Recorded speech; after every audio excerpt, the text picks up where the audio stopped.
bantuan. Dia tinggal dengan adik kakaknya, ya.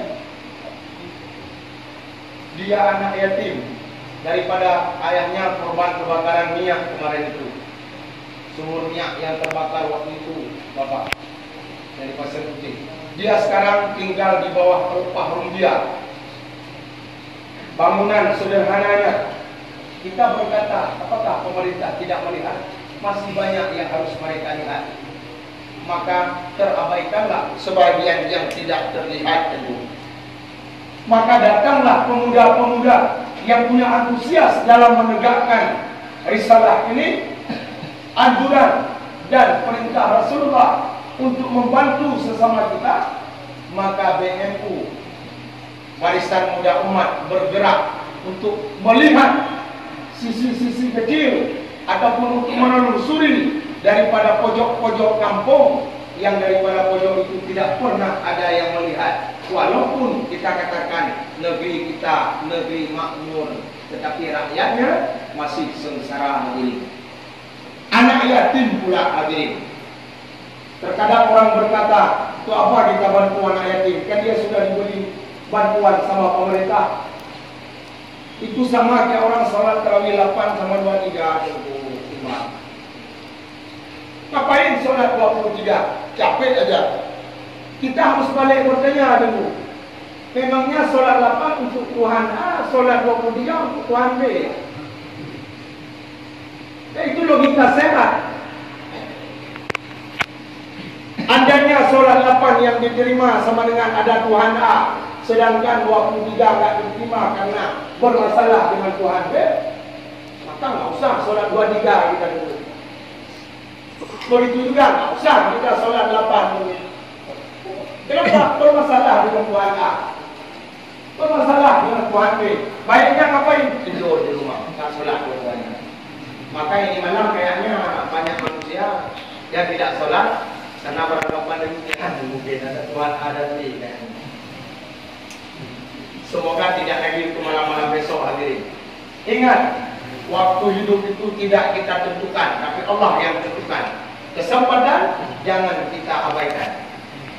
Selama mampu ada kesempatan, datang sholat.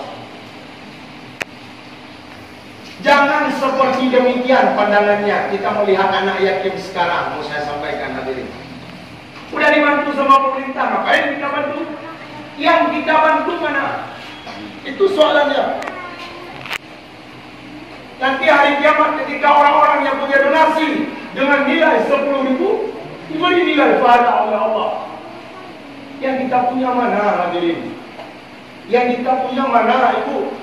Maka jangan dalihkan soal kita beramal itu dengan masalah orang, tapi masalah kita sendiri. Pernah kita ulurkan tangan? Jangan kita ingat yang lain, hadirin. Hari ini kita mau membantu sesama saudara kita. Semoga Allah menghormat kita, memberi rahmat bagi kita. Bagaimana Rasulullah sebutkan? Man la yarham la yurham.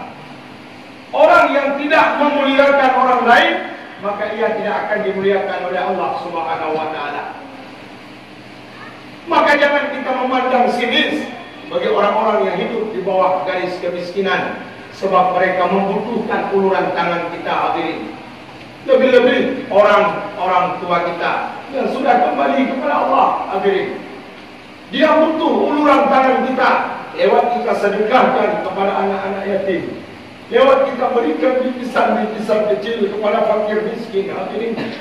Orang tua kita merasa bahagia, kita mengulurkan tangan bagi mereka. Maka kasat niat kita bukanlah untuk semata hilang daripada hadapan kita secuil ataupun sedikit harta kita, melainkan kita donasikan dengan kita menghormati orang-orang tua kita yang telah kembali kepada Allah, hadirin sidang jemaah. Maka jangan takut untuk mendonasi kepada orang-orang fakir dan miskin. Lebih-lebih sudah ada yang menampung donasi kita dengan nilai kecil.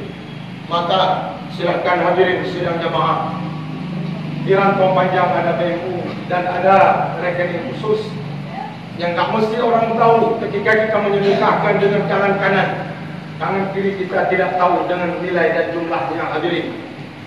Dengan orang-orang yang kita sumbangkan, walaupun hanya 3 irisan singkong yang kita berikan kepada mereka, hadirin, di saat berbuka puasa, maka juga itu termasuk bahagian daripada hormatnya kita, sayangnya kita kepada saudara-saudara kita, hadirin, supaya Allah menyayangi kita. Bagaimana ketika hayat kita diambil kembali oleh Allah, kehidupan kita ditiadakan oleh Allah, hanyalah Allah yang akan menghormatkan kita. Hanya Allah yang memuliakan kita. Saudara tidak akan muliakan kita, hadirin.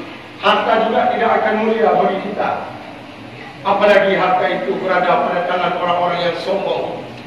Harta itu kita tinggalkan pada generasi-generasi kita yang tidak ada suplaian ilmu agama dan dia tidak punya kesadaran untuk menginfakkan kepada kita, hadirin.